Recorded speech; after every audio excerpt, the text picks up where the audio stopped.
Good morning. Good morning. Welcome and welcome back to Bookeemonsters. My name is PK. It is Tuesday, June the 11th, and we are here to look at the new releases that are being set into the wild this week. Every day of the week, we look at a different genre. Yesterday, we looked at cozy mysteries. Today, we're going to be looking at mysteries and thrillers. My brain is thinking already ahead. It was hoping it was Wednesday, but it is not. It is Tuesday, June the 11th.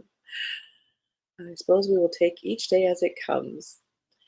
Quick announcements. We do have sprints tonight at 6 p.m. Mountain Time, 8 p.m. Eastern. They will go for 2.5 hours. I'll do my very best to get here. We have got road construction at the underpass that gets me from one side of town to this side of town. And they have blocked off a huge area around that. So we're pretty much boxed in. It's hard to. I don't think they talk to each other. Anyway, we are here to look at mysteries and thrillers, and there are a few.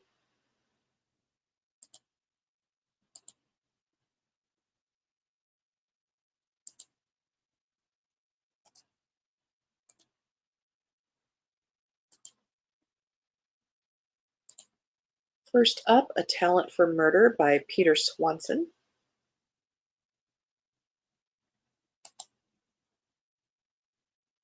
A newlywed librarian begins to suspect the man she married might be a murderer. Martha Ratliff conceded long ago that she'd likely spend her life alone. She was fine with it, happy with her solo existence, stimulated by her work as a librarian in Maine. But then she met Alan, a charming and sweet-natured salesman whose job took him on the road for half the year. When he asked her to marry him, she said yes, even though he still felt a little bit like a stranger. A year in, and the marriage was good, except for the strange blood streak on the back of one of his shirts he'd worn to a conference in Denver. Her curiosity turning to suspicion, Martha investigates the cities Alan visited over the past year and uncovers a disturbing pattern: 5 unsolved cases of murdered women. Is she married to a serial killer, or could it merely be a coincidence? Unsure what to think, Martha contacts an old friend from graduate school for advice. Lily Kintner once helped Martha out of a jam with an abusive boyfriend and may have some insight. Intrigued, Lily offers to meet Alan to find out what kind of man he really is. But what Lily uncovers is more perplexing and wicked than they ever could have expected.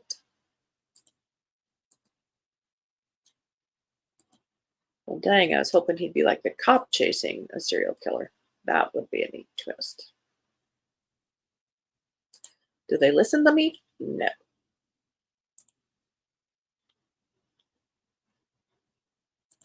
Does anyone listen to me? No. Should they? No. Assassins Anonymous by Rob Hart. In this clever, surprising page turner, the world's most lethal assassin gives up the violent life only to find himself under siege by mysterious assailants. Sounds like John Wick. It's a kill or be killed situation, but the first option is off the table. What's a reformed hitman to do? Sounds very much like John Wick. Mark was the most dangerous killer for hire in the world, but after learning the hard way that his life's work made him more monster than man, he left all of that behind and joined a 12-step group for reformed killers. I'm sure there's a 12-step group for everything. When Mark is viciously attacked by an unknown assailant, he is forced on the run. From New York to Singapore to London, he chases after clues while dodging attacks and trying to solve the puzzle of who's after him, all without killing anyone or getting killed himself. For an assassin, Mark learns nonviolence is a real hassle. John Wick, who decided not to kill.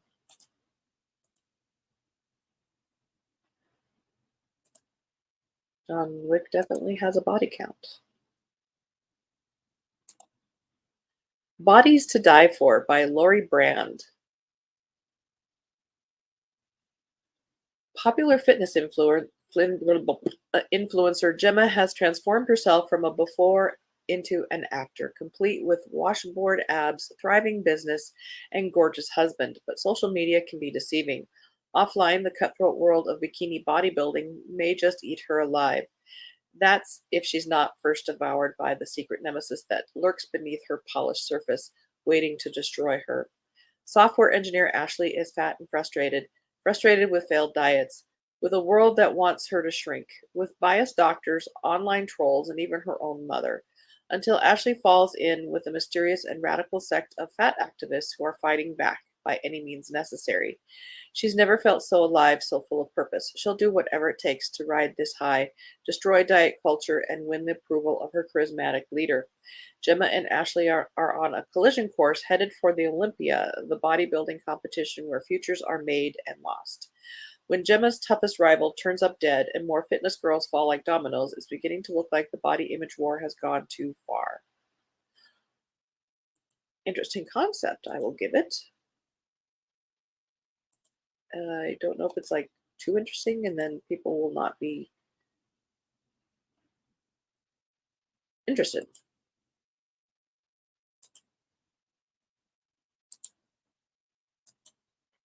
Good morning, Kim. How are you?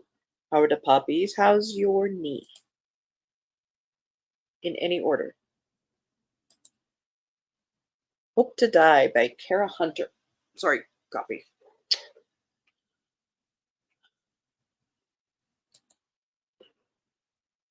How does it know it's 6 of 8?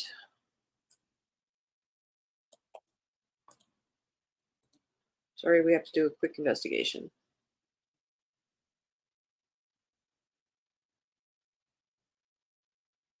Goodreads is always slow.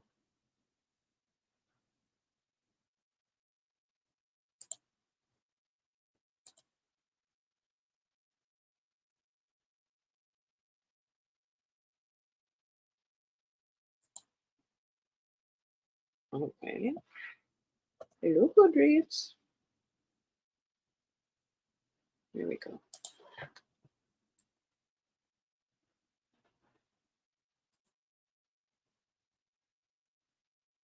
Let's consult the Oracle. Yep, first published 2022. They tried to bamboozle us. Sorry, I didn't catch it.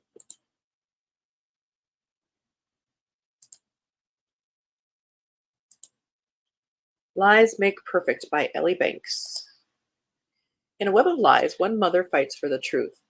For popular true crime author Margot Box, the past 6 months have been a waking nightmare. Ever since her 5-year-old daughter Poppy vanished, abducted by her own father, Margot has tortured herself the way only a mother could, with unrelenting blame. How could she have let this happen? Had she been working too hard to see the signs? Despite the guilt and unanswered questions, Margot holds on to the hope that Poppy is somehow still alive. Well, her father has her. The odds are better than the alternative. Yet, after years of solving other people's cold cases, her own case proves impenetrable. That is, until she finds a cryptic letter hidden in a secondhand book in her neighborhood library box. In this letter are clues that someone in the community knows something about the disappearance of Margot's school friend Sarah nearly 2 decades ago, the disappearance that drove Margot into true crime and haunts her still. To distract from the pain in her life, Margot throws herself into Sarah's case, desperate for closure of some kind. But as she digs deeper into her friend's history, she unearths a disturbing connection to her daughter she never expected to find. I hope she can pull that off. It seems like a stretch.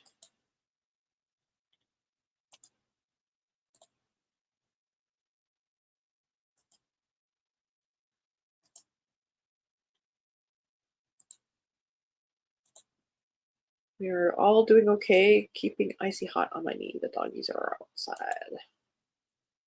Keeping each other company, hopefully. Letting you rest your knee as best as possible. Middle Tide by Sarah Crouch.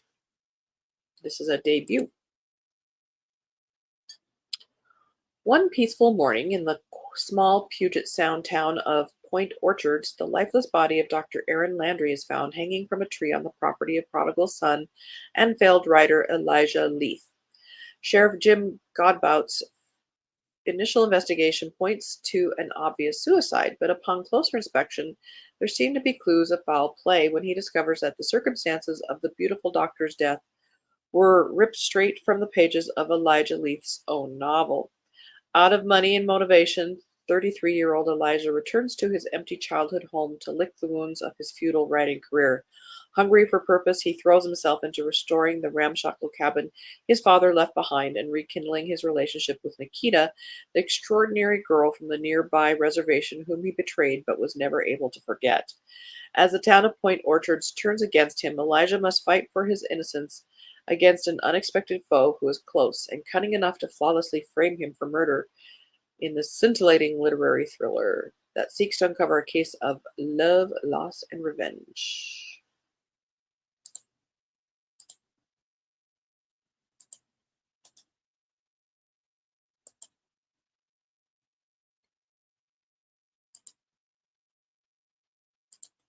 That Night in the Library by Eva Jersic.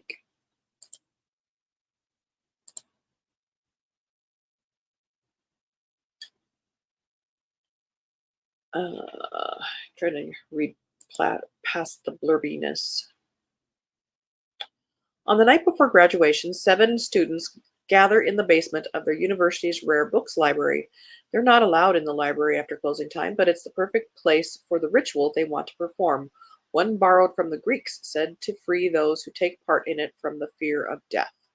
And what better time to seek the wisdom of ancient gods than in the hours before they'll scatter in different directions to start their real lives? But just a few minutes into their celebration, the lights go out and one of them drops dead.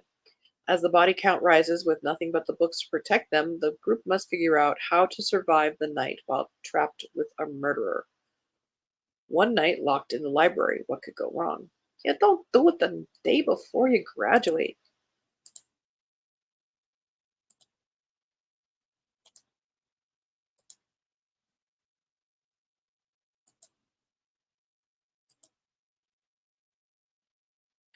The Final Act of Juliet Willoughby by Ellery Lloyd.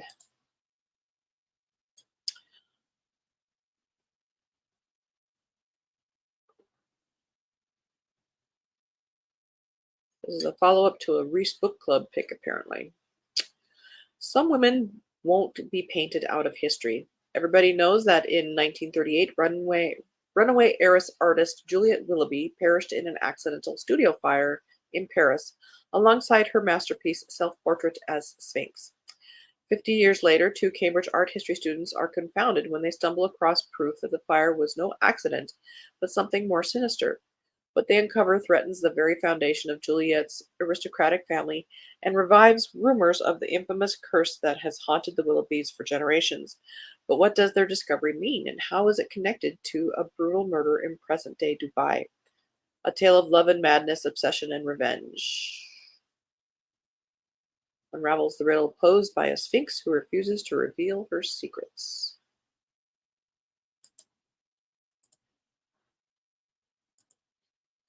Well, these are definitely not cozies. They have very much a darker vibe.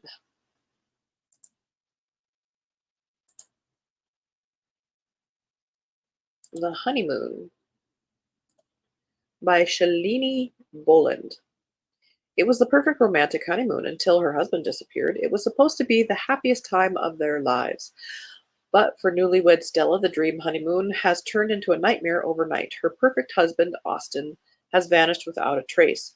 Alone in Venice, Stella frantically searches for him, but as fear turns into confusion, she finds herself questioning everything she knows about the man she married. Has Austin really abandoned her, or has someone from his past finally caught up with him? The business partner he threatened to sue? The obsessive ex-girlfriend who refuses to let go? When Stella becomes convinced someone is following her, panic sets in. As hours turn into days and clues start to unravel dark secrets, a terrified Stella can't help but ask herself, is her husband who she thought he was at all? No, no, honey.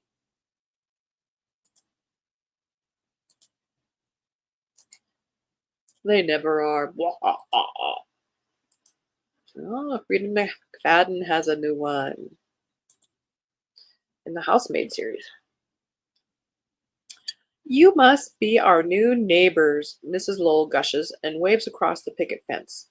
I clutch my daughter's hand and smile back, but the second Mrs. Lowell sees my husband, a strange expression cross when? About when?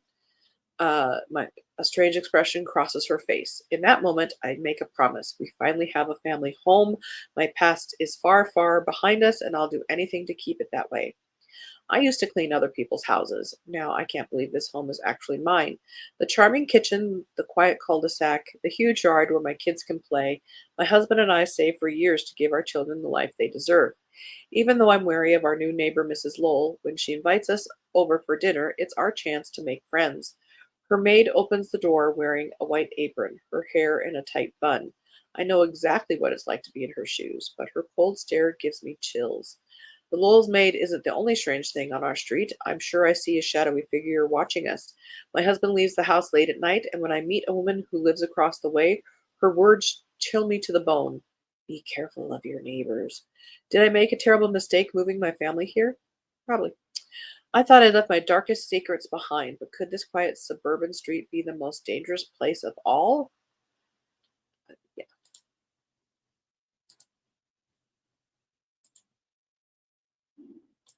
yes, yes, I think so.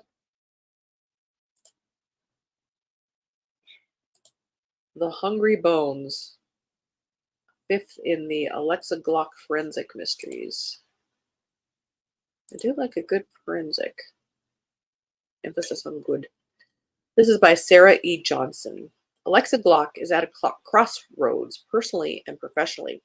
Now that DI Bruce Horn, who said he loved her, won't deny he cheated on his ex-wife, how can Alexa trust he won't cheat on her? She and her abandonment issues need some space, so she throws her hat in the ring for a position far from New Zealand, Abertay University in Scotland. I'm sure I said that wrong. Her professional crush, Dr. Ben Oden, is interested in her expertise in teeth. If he makes an offer, will Alexa bite? Meanwhile, a human skeleton has been exhumed in a quaint former gold rush town in New Zealand. A benefactor believes that the bones are that of a Chinese gold miner, and she wants to repatriate the hungry ghost of her ancestor to China. Alexa is called in to examine the teeth and the secrets they contain. She didn't expect to discover a hole in the skull. When another skeleton is unearthed nearby and also shows evidence of a violent death, Alexa heads to the police station to open a cold case.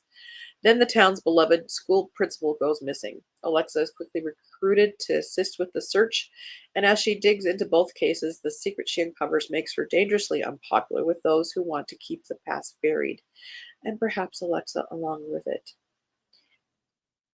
I said I like forensics, but teeth. That's just not me. That's combining dentists and creepy. Sorry, I'm out.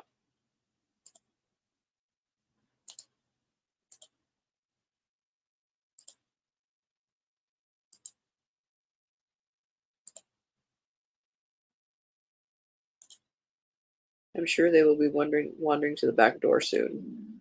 Probably going, hey, second mom, what you doing?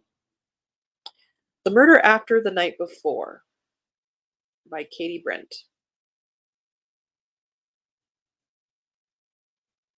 With exclamation points and everything.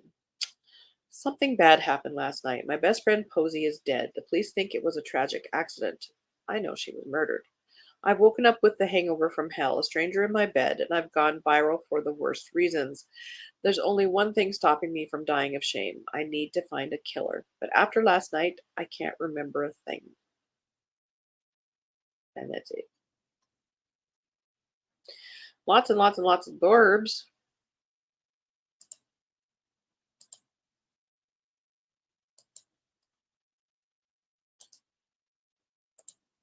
The Paris Widow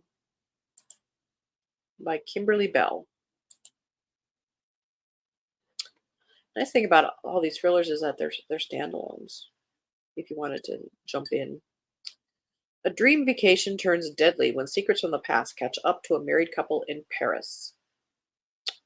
When Stella met Adam, she thought she had finally found a nice, normal guy, a welcome change from her previous boyfriend and her precarious jet setter lifestyle with him. But her secure world comes crashing down when Adam goes missing after an explosion in the city square. Unable to reach him, she panics. As the French police investigate, it's revealed that Adam was on their radar as a dealer of rare and stolen antiquities with a long roster of criminal clients. Reeling from this news, Stella is determined not to leave Paris until she has the full story. Was Adam a random victim or the target of of the explosion? And why is someone following her through the streets of Paris? It's your ex-boyfriend who cares about you and trying to keep you safe. An irresistible, fast-paced read set in some of Europe's most inviting locales. Blah blah blah. I apologize, I didn't click on that. This was the book we were talking about. Give it a minute. Moving on.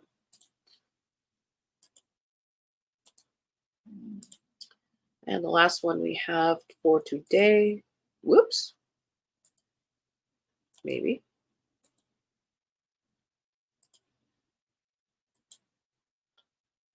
All right. What Fire Brings by Rachel Housel Hall. A writer's search for her missing friend becomes a real-life thriller. Bailey Meadows has just moved into the remote Topanga Canyon, home of thriller author Jack Beckham. As his writer in residence, she's supposed to help him once again reach the bestseller list. But she's not there to write a thriller. She's there to find Sam Morris, a community leader dedicated to finding missing people who has disappeared in the canyon surrounding Beckham's property. The missing woman was last seen in the drought-stricken forest known for wildfires and mountain lions.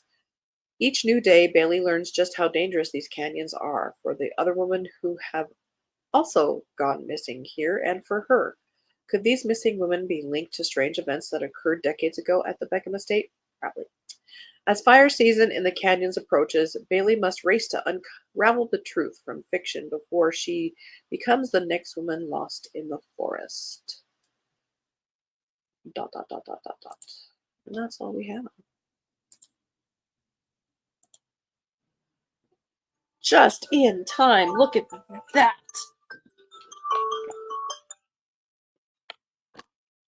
All righty. Well, let's see. Let's close that tab. Let's close that one. Okay.